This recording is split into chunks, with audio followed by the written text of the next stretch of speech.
오늘의 헤드라인입니다. 삼성전자가 11년을 끌어온 반도체 백혈병 사태와 관련해 공식 사과하고 피해 보상 문제를 마무리했습니다. 삼성전자 대표는 병으로 고통받은 직원과 가족들에게 진심으로 사과한다며 세부 합의 사항을 차질 없이 이행하겠다고 밝혔습니다. 제트 엔진이나 프로펠러 없이도 하늘을 나는 비행기가 개발됐습니다. 전기를 이용해 스스로 이온 바람을 일으키는 원리인데 소음이나 오염 물질을 배출하지 않아 미래형 비행기로 주목받을 전망입니다. 한 차례 연기됐던 한국형 발사체 누리호의 엔진 시험 발사체 발사가 오는 28일 이뤄질 예정입니다. 이번에는 성공할 것인지 결과가 주목되는 가운데 시험 발사체 개발의 의미와 전망을 과학 본색에서 짚어봅니다. 우리 생활 곳곳에서 찾아볼 수 있는 적외선. 의료기기부터 자연생태계에 이르기까지 다양한 분야에서 적외선이 쓰이고 있는데요. 적외선의 원리와 기능은 무엇인지 궁금한 S에서 자세히 알아봅니다.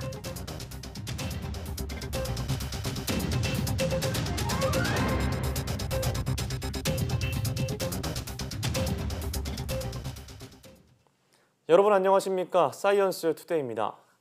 삼성전자 반도체 공장에서 일하다 숨지거나 병에 걸린 노동자들에 대한 보상 문제가 11년 만에 마무리됐습니다. 네, 이르면 올해 안에 실질적인 보상 작업이 시작될 예정입니다. 홍선기 기자가 보도합니다.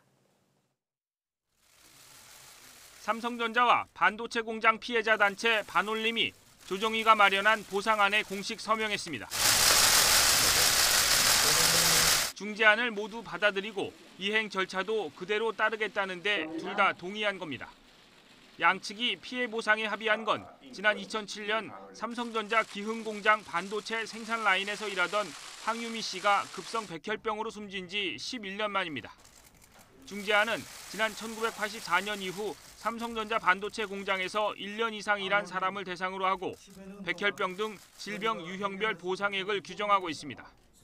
개인별 보상액은 낮추되 피해 가능성이 있는 사람은 최대한 포함하기 위해 보상 범위를 대폭 확대했다는 게 조정위의 설명입니다. 삼성전자는 협약식 서명 직후 대표이사가 직접 피해자와 가족들에게 사과했습니다. 삼성전자는 과거 반도체 및 LCD 사업장에서 건강 유해 인자에 의한 위험에 대해 충분하고 완벽하게 관리하지 못했습니다. 반올림 측도 삼성의 사과를 받아들였습니다. 사랑하는 가족을 잃은 아픔을 생각하면 사실 그 어떤 사과도 충분할 수는 없을 겁니다. 그러니 저는 오늘의 사과를 삼성전자의 다짐으로 보고 받아들이려 합니다. 삼성과 반올림은 보상 업무를 제3의 독립기관인 법무법인 지평에 위탁하는 데 합의했습니다.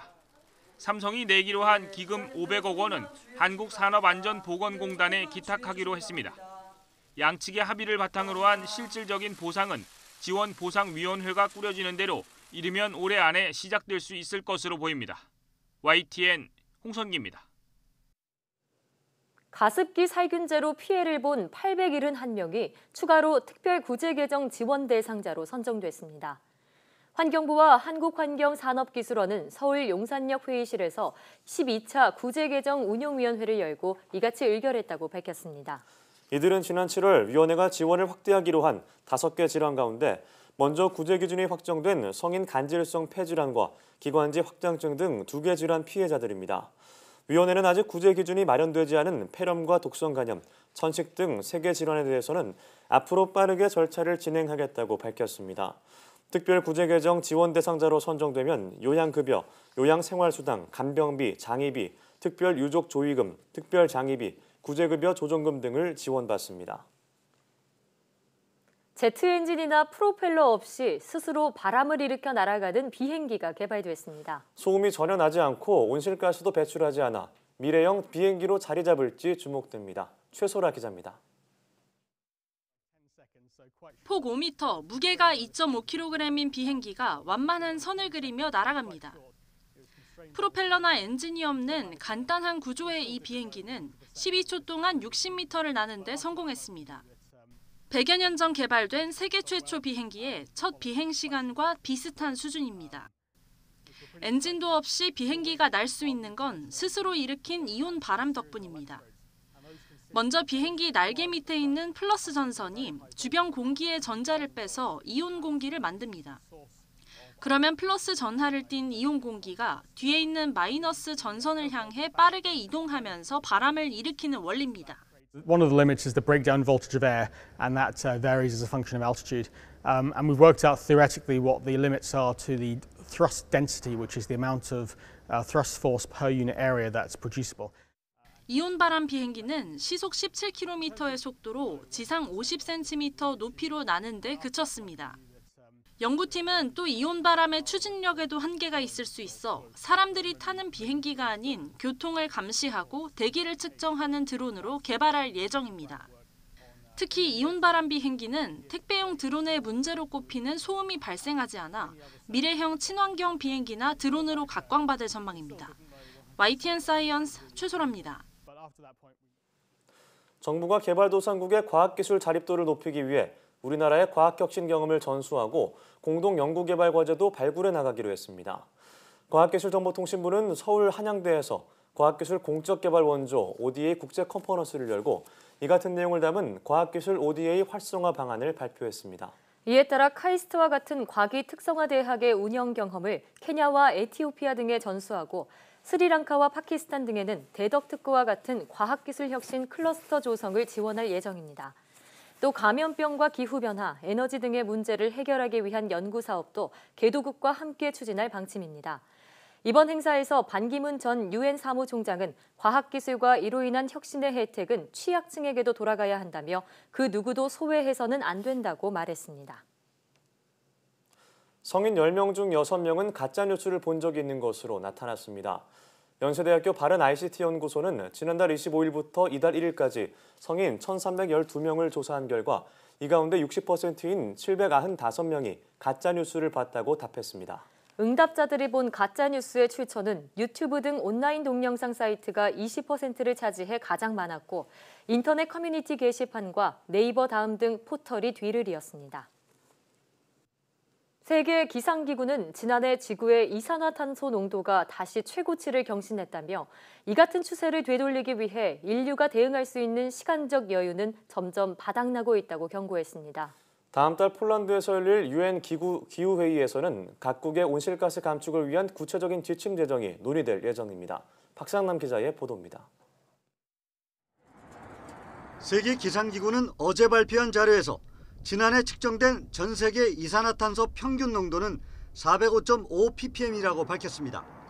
이는 2016년에 기록된 최고치를 또다시 경신한 것으로 이산화탄소 등 온실가스의 증가세는 여전히 요지부동인 것으로 나타났습니다. Again today we come to you with a new record height and the assessment tells us that CO2 concentrations in 2017 global abundance is 405.5 parts per million. 이 같은 이산화탄소 농도는 산업화 이전, 즉 1750년 이전에 비해 46%나 치솟은 것입니다. 이산화탄소 다음으로 지구 온난화에 영향을 미치는 메탄은 산업화 이전보다 무려 257%나 증가했습니다. Usually, the year after El Nino, we have a substantial decrease on the growth rate, which is not the case in 2017. We are still increasing CO2 with a rate of 10 years average, and that is quite alarming. 페테리 탈라스 세계 기상기구 사무총장은 온실가스 감축 노력이 빠른 시일 내에 성과를 거두지 못할 경우 지구는 기후 변화로 인해 돌이킬 수 없을 정도로 파괴될 것이라고 경고했습니다. 이런 가운데 다음 달 폴란드 카토비체에서 열리는 기후 변화 협약 당사국 회의에서는 각국의 온실가스 감축 계획에 대한 구체적인 지침이 논의될 예정입니다. YTN 박상남입니다.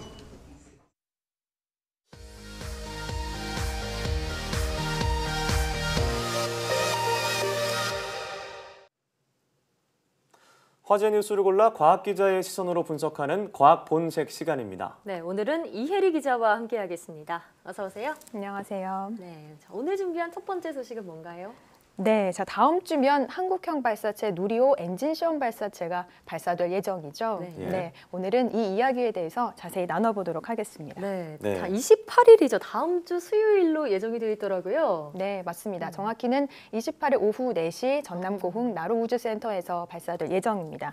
날씨와 같은 변수가 있을 수 있기 때문에 최종적인 발사 날짜는 전날 다시 한번 정하게 되고요. 예. 발사 시간은 발사 당일에 구체적으로 결정하게 됩니다. 네, 그렇습니다. 원래 지난달 이제 25일이었고 이제 예정대로 좀 됐으면 좋겠다는 생각이 드는데 사실 저희가 뉴스로 보도를 많이 해드렸지만 엔진 시험 발사체라는 말이 좀 어려운 것 같아요. 이 부분에 대해서 좀 설명해 주시죠. 네, 그렇죠. 한국형 발사체 누리호에 여러 가지 부품이 있지만 그중에서 네. 가장 핵심인 이 75톤급 액체 엔진의 성능을 검증해본다라는 겁니다. 그러니까 시험적으로 그 엔진 가운데 하나를 쏘아 올려보겠다라는 것을 말합니다. 예. 여러 엔진이 탑재되는데 그중에서 한 기의 엔진을 시험적으로 성능을 검증해보는 것이다. 이런 말씀인데 그럼 누리호에는 몇 가지의 엔진이 탑재되는 건가요? 네, 일단 누리호 본체는 총 3단으로 구성이 되어 있습니다. 75톤급 엔진 4기가 묶여있는 1단이 있고요. 75톤 엔진 1기로 구성된 2단, 그리고 7톤급 엔진 1기로 구성된 3단이 이렇게 되어 있습니다. 네, 그러니까 75톤급이 총 5기인 거고 핵심은 75톤급 엔진인 거라는 얘기네요. 네, 맞습니다. 이렇게 여러 가지가 들어가는데 이번 시험 발사에서는 그중에 하나만 날려봐서 제대로 성능이 돼 있는지를 검증을 하겠다라는 거죠. 그러니까 실제 발사와 이번 시험 발사와는 큰 차이가 있다라고 말씀드릴 수 있겠습니다. 지금 뭐 화면에서도 보고 계시겠지만 실제 누리호와 시험 발사체는 규모부터 좀 차이가 납니다. 시험 발사체의 높이는 25.8m, 지름이 2.6m 정도인데 실제 누리호 높이의 한 절반에 불과한 수준이다라고 확인하실 수 있을 겁니다. 자, 그런데 이를 두고 누리호 시험 발사다 이렇게 부르니까 마치 2021년 본 발사를 앞두고 누리호를 시험적으로 한번 날려보는 그런 의미로 해석하는 분들도 계신 것 같더라고요. 네, 엄연히 다른 거죠. 이번 시험 발사는 엔진 하나만을 날리는 거기 때문에 뭐 누리호의 어떤 완전체를 미리 한번 뭐 리허설 수준으로 날려보는 거랑은 다른 개념이다라고 생각을 하시면 되겠습니다. 누리호에는 말씀드렸듯이 1단에 4개의 엔진이 이렇게 묶여 있는데 엔진을 묶는 것을 클러스터링 기술이라고 부릅니다. 근데 이 4개를 묶는 것 자체도 굉장히 까다로운 기술이고요. 1단에 있는 4개의 엔진이 잘 묶여 있다고 해도 이 4개의 엔진이 동시에 잘 작동하는 것이 굉장히 중요합니다. 실제 발사에서 이 엔진 4개에 비슷한 동일하게 연료가 주입이 돼서 같은 시간 안에 타올라야 하는데 4기 중에 하나라도 0.1초라도 이게 늦어진다면 누리호는 이제 발사될 수가 없는 거죠. 사실 잘 모르겠지만 버튼 한번 누르면 그냥 똑같이 나오는 줄 아는데 이게 굉장히 어려운 기술이군요. 네, 그렇습니다. 그러면 28일 날 이 엔진 하나가 이제 성공하더라도 이 나중에 누리호 발사를 성공한다고 장담할 수는 없는 거군요. 네, 맞습니다. 그래서 사실 이번 시험 발사 무슨 의미가 있는 것이냐라는 지적이 많이 있었습니다. 2021년 누리호 본발사를 위한 어떤 하나의 과정이다 정도로 보시면 될 것 같은데요. 그래서 어떻게 뭐 성공이냐 실패냐 이런 판단을 내리지 말아야 한다라는 지적도 있습니다. 만일 뭐 시험 발사체가 제대로 성능 검증이 되든 안 되든 중요한 건 이 누리호를 우주로 보내는 하나의 과정에서 데이터를 얻기 위한 것이다라는 것을 이제 강조를 하고 있는데요. 누리호에 앞서 2013년 나로호 때는 이 엔진 기술을 러시아에서 들여왔기 때문에 사실 뭐 엔진의 이런 성능을 검증할 필요성이 크지 않았거든요. 하지만 누리호는 순수 우리 기술로 제작된 거기 때문에 그 과정에서 이 엔진에 대한 성능을 검증하는 그 단계 자체도 사실 우리나라 우주 산업에는 큰 의미가 있다라고 볼 수 있습니다. 그러니까 우리나라가 순수 독자 기술로 개발한 이 75톤급 엔진이 잘 작동을 하느냐 이걸 알아보는데 좀 의미를 찾을 수 있을 것 같은데요. 그러면 이 엔진이 제 기능을 하는지 알려면은 평가 기준이 있을 텐데 그건 어떻게 될까요? 네, 우선 그 기준으로 제시를 한 것이 엔진 하나가 140초 동안 안정적으로 연소를 하느냐라는 겁니다. 그러니까 시간을 제한을 둔 건데요. 140초 이상 연소가 됐을 때 이 누리호가 제대로 된 그 궤도를 올라갈 수 있다라는 이유 때문입니다. 그래서 이번에는 말 그대로 엔진 하나의 성능을 테스트해 보는 것이기 때문에 꼭 140초가 아니더라도 예를 들어 뭐 130초 정도 연소가 됐다 하더라도 그것이 어느 정도 우리가 성능을 검증하는데 유의미한 데이터를 얻었다라는 판단을 내린다면 130초 탔다고 해서 실패다라고 단정짓지 않겠다라는 것이 과기부의 설명입니다. 네, 그렇습니다. 물론 이제 기준인 140초를 넘어서면 좋겠지만 그렇지 않더라도 어떻게 보면 연구 과정이기 때문에 뭐 성공 실패 둘 중에 하나라고 판단할 건 아니다. 뭐 이런 말씀이신 거죠? 네, 좋습니다. 자, 그럼 다음 소식은 어떤 소식인가요? 네, 오늘 아침 무척 쌀쌀했죠. 출근길에 저도 추웠어요. 많이 추웠는데요. 네. 전국에서 올가을 들어서 가장 추운 날씨가 나타났습니다. 오늘 날씨 이야기 좀 해보겠습니다. 네, 진짜 올 여름에 한창 더웠는데 정말 거짓말처럼 이렇게 추워졌는데 한창 더울 때 이렇게 더우면 겨울에는 또 엄청 추울 거다 이런 예측이 있었거든요. 근데 저희가 앞서 리포트에도 나왔지만 그게 북극 한파가 원인이라고요. 네, 맞습니다. 뭐 이례적인 추위가 좀 나타날 것이다라는 12월 전망도 있었고요. 근데 그 원인으로 나오는 것이 지금 북극 한파인데요. 북극 한파는 말씀하신 대로 여름의 기온과 굉장히 연관이 깊습니다. 여름에 너무 추우면 이렇게 북극 한파 때문에 겨울에 엄청난 추위가 몰려온다라는 얘기인데요. 네. 자, 그런데 이제 폭염은 지구온난화와 관련이 있을 것 같은 느낌이 들잖아요. 지구가 따뜻해지는 거기 때문에. 근데 겨울 추위는 왜 지구온난화와 관련이 있을까라는 의문이 들기도 해요. 네, 왜냐하면 지구 온난화로 인해서 올여름 북극의 기온이 상승을 했죠. 이렇게 북극 기온이 상승하면 북극의 고기압은 낮아지는데요. 이로 인해서 북극과 중위도 지역의 그 기압 차이가 별로 생기지 않게 되면서 문제는 이때 제트기류가 함께 약해진다라는 겁니다. 제트기류의 역할이 참 중요한데요. 이 제트기류는 극지방의 추운 공기를 내려오지 못하게 막아주는 일종의 뭐 울타리 역할을 한다라고 할까요? 그런데 이 제트기류가 내려오게 되면서 극지방에 있는 차가운 공기가 한반도까지 내려올 수 있게 된다라는 얘기입니다. 네, 그래서 지구 온난화는 단순히 생각했을 땐 여름에 날씨 더워지는 것 이 정도로만 생각하기 쉽지만 결국 온난화로 극지방의 기온이 올라가면서 이렇게 겨울 온도까지 이례적인 한파가 나타나는 이런 것까지도 다 연결이 돼 있다는 거죠. 저는 안 그래도 추위를 많이 타가지고 오늘 출근할 때도 장갑을 끼고 왔거든요, 벌써. 아, 장갑도 꼈어요? 네. 근데 초겨울부터 이렇게 추워진다고 하니까 걱정이에요. 네, 그런데 아직까지 뭐 그렇게 많이 걱정하지 않아도 될 것 같은 게 12월 이후에는 조금 누그러진다는 전망이 있는데요. 우리나라의 어떤 겨울 기온에 영향을 미치는 게 이런 북극 한파도 있지만 엘니뇨도 있거든요. 엘니뇨는 이 동태평양의 수온이 상승하는 것을 말하는데 결국에는 이 수온이 상승하게 되면서 물론 이제 이것도 지구 온난화 현상 가운데 하나지만 12월에 이렇게 엘니뇨가 나타나게 되면 한반도는 되게 좀 따뜻해진다, 따뜻한 겨울이 나타난다라는 전망이 있는데 올겨울 우리나라 한반도에 이 엘니뇨가 영향을 미칠 것이다라는 전망이 있기 때문에 12월 반짝 추위를 좀 지나고 나면 조금 추위는 누그러질 것으로 전망이 됩니다. 그건 다행인 것 같은데요. 자, 그런데 이번 겨울에 눈이 좀 많이 온다는 얘기도 있어요. 네, 맞습니다. 네, 겨울 한파가 심하면 보통은 내륙보다는 해안 지방에 눈이 많이 내리는데요. 그러니까 한파가 심하게 나타나는 12월에는 폭설이 좀 전망이 돼 있습니다. 해안 지역 가운데서도 서해안에 특히나 눈이 많이 내릴 것으로 예보가 되고 있는데요. 이 지역에 사시는 분들이라면 조금 예보에 신경을 쓰셔서 주의를 하셔야 될 것 같습니다. 사실 진짜 정말 올 여름에 우리나라뿐만이 아니라 전 세계적으로 폭염이 좀 들끓으면서 많은 분들이 피해를 봤었는데 겨울에도 한파가 있다고 하니까 또 이게 지구온난화 때문이라고 하니까 걱정인데요. 더 늦기 전에 강력한 온난화 방지 노력을 기울여야겠습니다. 네, 오늘 말씀 잘 들었습니다. 네, 고맙습니다. 여러분 안녕. 저는 과학을 사랑하는 과학 덕후 곽덕이에요. 입안이 텁텁하거나 졸음이 몰려올 때 껌을 찾는 분들 많이 계시죠? 껌을 씹기 위해 포장지를 벗기다 보면요. 포장지 안쪽은 종이, 바깥쪽은 얇은 알루미늄 포일로 되어 있는 것을 볼 수 있는데요. 그렇다면 껌은 왜 알루미늄 포일로 포장하는 걸까요?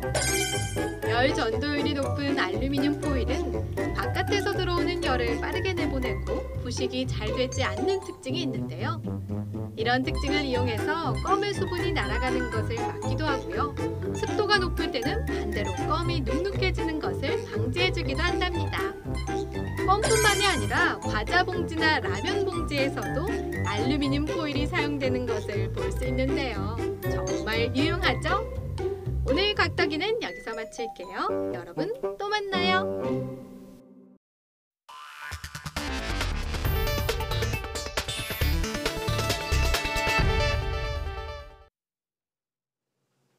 우리나라 의료비에서 국민이 직접 부담하는 의료비는 줄고 있지만 경제협력개발기구 OECD와 비교했을 때 여전히 높은 수준인 것으로 나타났습니다.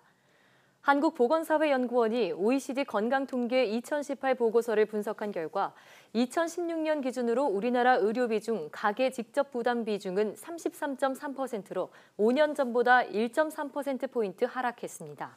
이는 OECD 평균인 20.3%보다 1.6배 높은 수치로 우리나라는 라트비아와 멕시코, 그리스에 이어서 세계에서 네 번째로 가계 직접 부담 비중이 높았습니다. 국내 의료비 중 건강보험과 같은 공공재원 비중은 2017년 잠정적으로 58.2%로 OECD 회원국 평균인 73.5%보다 낮았습니다. 몸에 붙이기만 해도 살이 빠진다고 광고하는 다이어트 패치가 젊은 여성층에서 인기를 끌고 있지만 효과가 검증되지 않았고 부작용을 겪는 사례도 있어 주의가 필요합니다. 한국소비자원에 지난 3년 반 동안 접수된 다이어트 패치 관련 위해 사례는 모두 25건으로 발진과 가려움 등 피부 손상이 가장 많았고 화상을 입은 경우도 3건이었습니다. 소비자원은 시중에 판매되는 다이어트 패치 15개 제품을 조사한 결과 모든 제품이 지방분해 등의 표현 등을 사용하고 있어 소비자들이 의약품으로 오인할 우려도 있다고 설명했습니다. 현재 다이어트 패치는 품목 분류나 적용 법률 등이 불명확해 안전기준이나 품질 표시 등 안전관리가 미흡한 실정이라고 소비자원은 지적했습니다. 김치와 같은 발효식품에 생기는 흰색 막인 골마지에 독성이 없다는 사실이 과학적으로 확인됐습니다. 세계김치연구소 김태훈 노성은 박사팀은 배추김치와 갓김치 등 골마지가 생긴 김치 4종을 수집해 분석한 결과 이렇게 나타났다고 밝혔습니다. 연구팀은 미생물군집 분석으로 골마지를 발생시키는 원인 효모 5종을 발견해 유전자 염기 서열을 분석한 결과 독성 유전자가 없다는 사실을 확인했습니다. 이번 연구는 흔히 곰팡이로 오해하기 쉬운 김치 골마지의 과학적 분석을 통해 위생 안전에 대한 국민 불안감을 덜어줬다는 데 의미가 있다고 연구팀은 설명했습니다. 피부암 등을 효과적으로 치료할 수 있는 장비가 개발됐습니다. 초소형 X선 튜브를 개발해 근접 치료로 부작용을 줄이고 가격을 10분의 1 이하로 낮춰 장비의 활용 범위를 크게 넓혔습니다. 이정우 기자입니다. 피부암은 세계적으로 연간 300만 명 이상 발생할 정도로 발병률이 높습니다. 피부암 치료에는 수술과 약물 요법이 있으나 수술은 흉터와 미용 손실, 약물은 부작용이 단점입니다. 카이스트와 강남 세브란스 병원이 공동으로 탄소 나노 튜브를 이용해 손가락보다 작은 초소형 X선 튜브를 개발하고 이를 기반으로 X선 근접 암 치료 장비를 개발했습니다. 암에 삽입을 시키거나 암 근처에 근접을 시킴으로 해서 암을 치료하기 때문에 정상세포의 손상 없이 암만을 치료할 수 있다는 장점이 있습니다. 연구팀은 X선 근접 암 치료 장비를 이용해 피부암과 비정상 조직으로 자란 켈로이드에 대한 세포, 동물 실험을 수행한 결과 효율성을 입증했습니다. 기존 방사선 치료 장비인 선형 가속기가 비싸고 너무 큰 데다 정상세포를 훼손할 수 있는 단점을 해결한 겁니다. 이번에 개발한 장비는 선형 가습기와 같은 성능에 가격은 10분의 1로 줄이고 부작용은 더 적어 시장 전망은 아주 밝습니다. X선 튜브를 더 소형화하면 내시경에 장착해 위암, 식도암, 대장암, 췌장암 등을 치료할 수도 있습니다. 일반 병원에서도 사용이 가능하지만 반려동물 치료 같은 곳에서도 치료할 수 있기 때문에 활용성이 상당히 넓은 장점을 가지고 있습니다. 이번 연구는 과학기술정보통신부 방사선 기술개발 사업의 지원을 받아 진행됐습니다. YTN 이정우입니다. 기울어진 탑으로 유명한 이탈리아의 명물 피사의 사탑이 기울기를 멈추고 오히려 다시 일어서고 있는 것으로 나타났습니다. 2001년부터 탑의 안정성을 감독해온 연구단체는 탑이 17년 전보다 4cm 바로 선 것으로 측정됐다고 현지 언론들이 보도했습니다. 연구단체의 살바토레 세티스 대표는 1993년부터 2001년까지 안정성 조사를 했던 국제위원회의 예측보다 현재 사탑이 훨씬 안정적인 상태라며 2세기에 걸쳐 탑이 다시 젊어진 것이라고 말했습니다. 피사 대학의 눈치안테 스퀘리아 지반공학과 교수는 기울기가 감소한 것은 지반 강화 작업 덕분이라고 설명했습니다.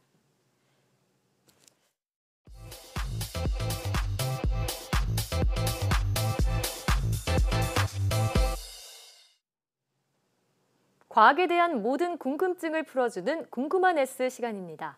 일상생활에서 느꼈던 과학의 궁금증과 호기심을 과학 유튜버가 쉽게 설명해 주는데요. 네, 눈으로 볼 수 없는 빛이지만 우리는 적외선을 다양하게 활용하는데요.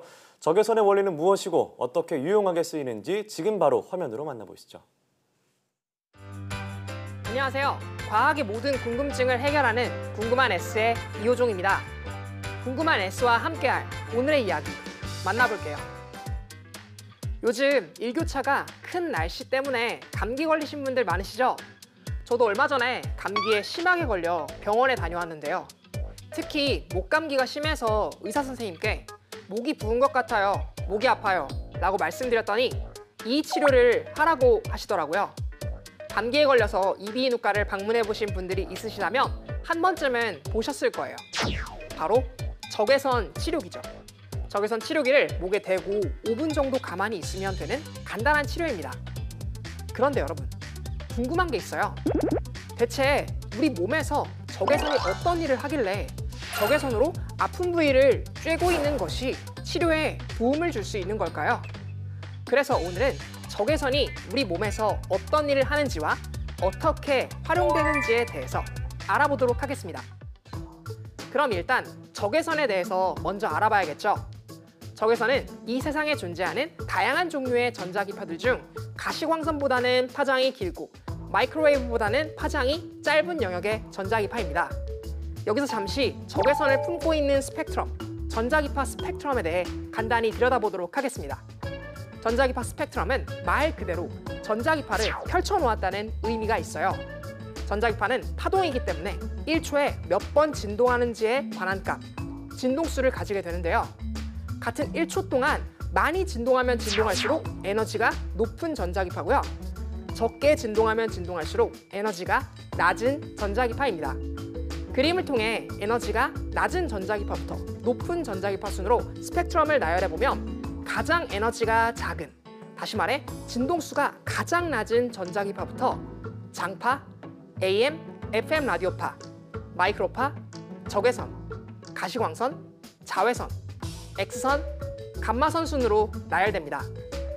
여기서 중간 영역의 무지개처럼 표시되어 있는 부분의 전자기파 영역을 우리는 가시광선이라고 부릅니다. 단어 그대로 보이는 영역의 스펙트럼이라는 뜻이에요. 우리가 흔히 알고 있는 빛입니다. 가시광선에서 가장 에너지가 작은 지점은 700나노미터 근방의 붉은색 빛 영역이에요. 그런데 이 붉은빛보다도 더 에너지가 작은 이 영역을 붉은색보다 더 바깥쪽 영역에 있다고 해서 적외선이라고 부르는 것입니다. 적외선은 진동수가 낮은 만큼 파장이 길고 주로 열을 전달하는 특징을 가지고 있어서 열선이라고도 부릅니다. 이러한 특징 덕분에 적외선을 발생시키는 기계를 이용해 염증 부위에 가져다 놓게 되면 적외선이 피부를 뚫고 들어가 표피 안쪽까지 효과적으로 열을 전달해주게 되어 세포 이완을 통해 혈액순환을 돕게 됩니다.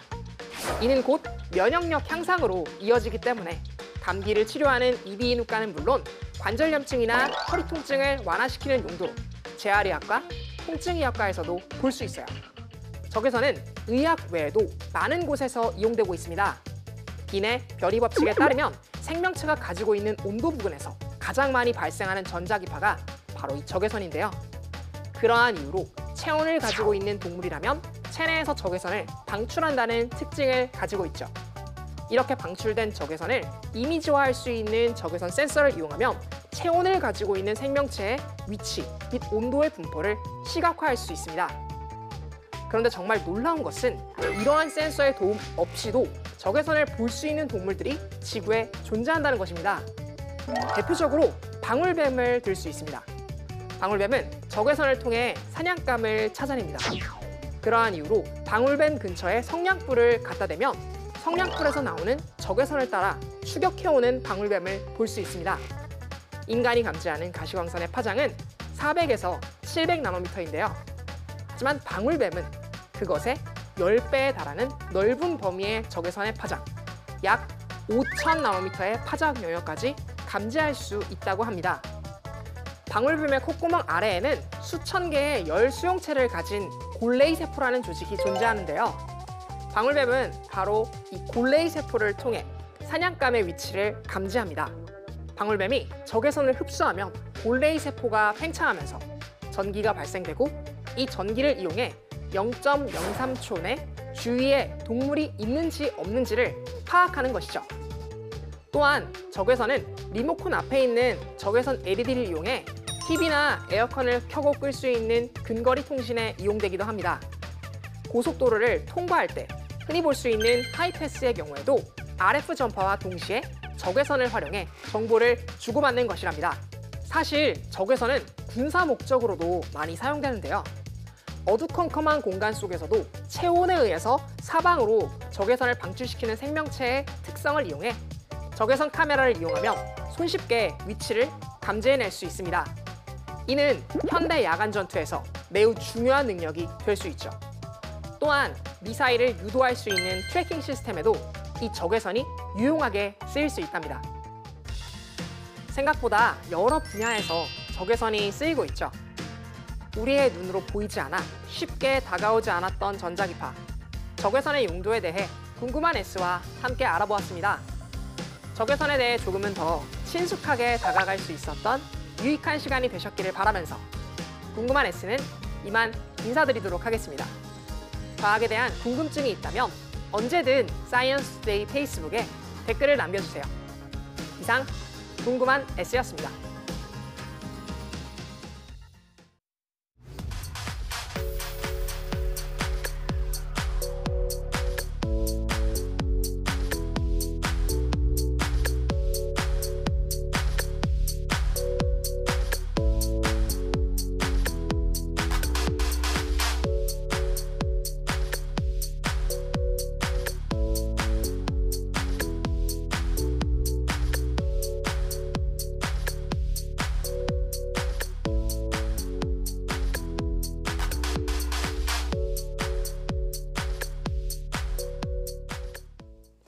오늘 과학본색에서는 북극 한파에 대해 전해드렸는데요. 지금은 기후변화를 분석해서 한파를 예측할 수 있지만 옛날 선조들은 먹는 무의 뿌리로 그 해의 추위를 점쳤다고 합니다. 네, 김장용 물을 수확할 때 무 뿌리가 길면 그 해 겨울이 춥고 짧으면 따뜻하다고 믿었는데요. 무도 추위를 견디기 위해 뿌리를 길게 내렸다고 생각했기 때문이죠. 네, 그렇습니다. 물을 통해 추운 겨울을 대비했던 선조들의 생각이 재밌던 것 같습니다. 네. 사이언스 투데이 오늘 저희가 준비한 소식은 여기까지입니다. 함께해 주신 여러분 고맙습니다.